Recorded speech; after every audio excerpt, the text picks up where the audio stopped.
Ishibon and Good in the house, back with another bang on video. Well, yes, ladies and gentlemen, we're going to talk about something really special in this video, of course.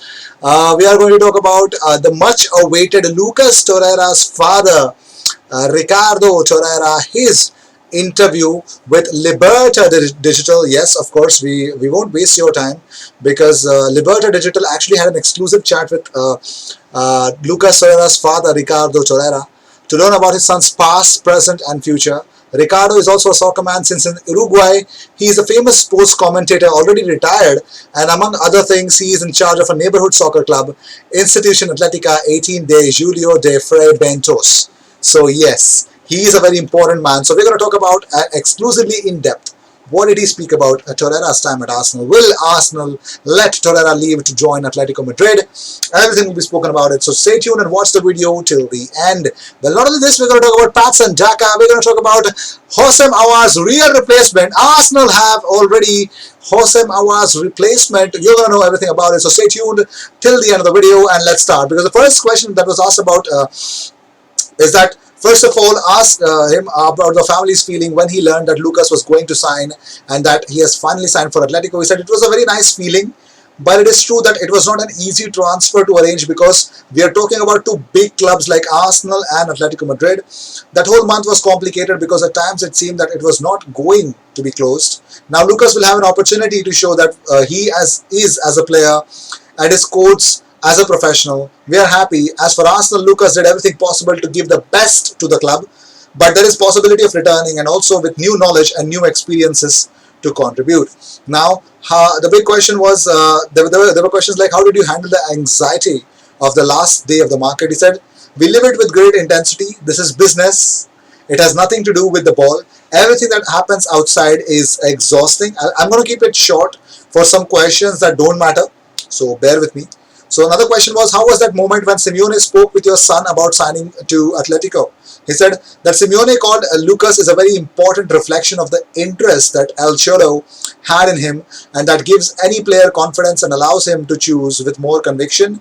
Lucas had options to go to Italy, for example, but Atletico is a very similar team to Uruguay, and the game that Simeone plays is very good for Lucas. At the end of the year, it has been whether or not he returns to Arsenal, but the idea is to support Atletico's intention to count on him.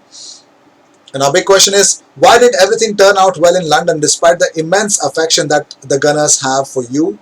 He says, Lucas has a huge heart and puts a lot of effort into everything he does. That is why he is not one of the players who likes to be on the bench waiting for minutes. He needs to show on the field what he can give. It is encouraged with the game, and that happened at Arsenal. Lucas is honest and wants to leave his soul on the field, but that is defined by the coaches, and for the current Arsenal manager, it did not count. Lucas was not on the bench because he wanted to be there, but by decision of his coach. For a 24-year-old boy recognized in Uruguay and around the world, the most necessary thing is to play. Arsenal decided that they would not have minutes, but we promised, God willing, if everything goes well and if there is a coach at Arsenal who loves him, when his contract with Atletico ends, we will leave his soul there again if they want him. So yes, wow. Okay, so it was all about benching him. Okay, fine. Now it is another question was, it is a year of loan without a purchase option, and the Roji Blanca fans fear that it is a passing club for Lucas. How do you see in the future that decision that Lucas, Arsenal and Atletico have to make about the future of the footballer? He said that clause was not placed, and the reality is that because that is how business is, I am very supportive of Lucas. If he made the decision to go to Atletico, it is because he is going to leave everything at Atletico. Then it will be the clubs that decide. He made the decision not to go to Italy, to go to Madrid, and in Spain he will feel very good about the language, the way of life, the customs, the game. That's why he has left aside other opportunities that were better economically than Atletico. Lucas wants to give everything and that the fans applaud him for the work he has done. Now the big question is, what role can Uruguayans like Jimenez and Luis Suarez have in your adaptation? Now he said they are extraordinary guys and they have known each other for a long time in the national team. It is a pity that Jimenez has not been able to go to the national team now because of the virus. Yes, and a lot of things. So let's see. Now, how did you see the combination between Torreira and Simeone? He says, I see it as fantastic. Lucas is a player who is not conflictive in the dressing room. He is a silent boy who pays attention to everything that technician tells him. And if he has something to say to a colleague, he will tell them in private. So yes, this was the interview. My God, it took almost half of the time of my video. So let's jump into the other things. The Standard said that Ainsley Maitland-Niles is set to make his first start for England against Denmark tonight. Let's see if Fofty can do that. But here's a big news. Arsenal's first payment to Lille for defender Gabriel Magalhaes was £5 million this summer. The rest of the transfer fee to be spread across 3 years, according to Nick Ames. So yes, it is pretty much clear that Arsenal are paying only £5 million for Gabriel, and Gabriel's price is going to be in installments. While talking about it, Nigel Mitchell has tweeted this out. Just about to record my voice over for episode 426 of Arsenal World, and the post turns up with this. Really can't wait to read it, but first, enjoy this week's show. Looks like it's part A time. So yes, Nigel Mitchell has got his Arsene Wenger's autobiography, and it's going to be lit according to him. Well, did you know Arsene Wenger sensationally claims that he rejected the chance to re-sign Robin van Persie 3 years after he left for Manchester United? He says in 2012 he announced his intention. He actually said this in his new autobiography. In 2012 he announced his intention not to extend his contract. All the big clubs were courting him. I sold him to Manchester United. The supporters were angry with me for this, but we could not match the offer. I managed to negotiate his departure for £24 million, which was a huge amount at the time for a player with a year left at his contract. On his contract, I had only the interest of the club in mind. Van Persie had a fantastic first 6 months at Old Trafford. He put the team on track for the Premiership title and made it even more difficult for us. But after 3 years of the 4 that he signed for, he was injured, and Louis van Gaal sold him to Fenerbahce. He called me because he wanted to come back, but it was impossible.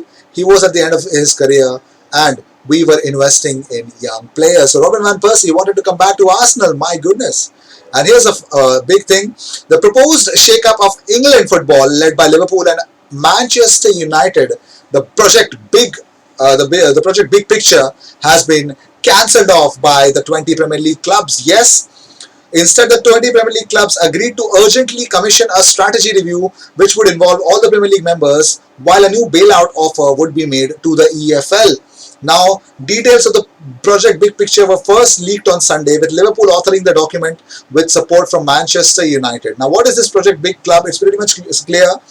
The Big Six, along with 3 more teams, will get all the benefits. If they are making a new stadium, they will be funded by these due to this project. So they'll get a lot of funds. But the big problem is that now the money the Big Six can manage by themselves. The EFL clubs are in need of money, and they were neglected in that aspect. And Liverpool and Manchester United were greedy enough to get this thing ahead. So now, however, everything is cancelled out. The shake-up would have resulted in 9 clubs. So, and they would also get all the voting powers and even the ability to veto takeovers of rival clubs. That would have been not right. Well, Arsene Wenger will be on Talk Sports Breakfast tomorrow. Yes, he will be joining Ali McCoist, Jamie O'Hara for 9 a.m. Tune in if you can. While progress have been made on Benrahma to West Ham with hopes of a medical tomorrow. Let's see, according to Mike McGrath, let's see if that's going to happen or not. And here's the best part. The Premier League have confirmed that grants and interest-free loans totaling a further £50 million will be given to League 1 and 2 clubs. On top of that, £27.2 million solidarity payments already advanced to those clubs this year. So it's really nice. Let's talk about Patson Daka, ladies and gentlemen. In January, you could see Arsenal move for Patson Daka. Yes, it has been announced by a lot of enthusiasts. So keep an eye on Patson Daka for Arsenal. Well, Thomas Partey, speaking for the first time, he says, I always say if I would be an animal, I would be an octopus. They called me the octopus because I stole a lot of balls. I know that working hard and giving all of my best in every game will determine if I live up to their high expectations. Partey, did you know he has a tattoo of an octopus inked to his body? So he loves it. He says, I believe everyone on earth is a god. I am a god to myself, so it's important to I take all my decisions on and make everything work for me in my way. Well, did you know Arsene Wenger has opened up about this whole Luis Suarez funny bid, 40 million plus £1. He says, we had an agreement with the player and his agent, but the agent claimed that there was a clause with an offer above £40 million. Liverpool would be obliged to let the player go, but thanks to an indiscretion within Liverpool, I found that his clause never existed.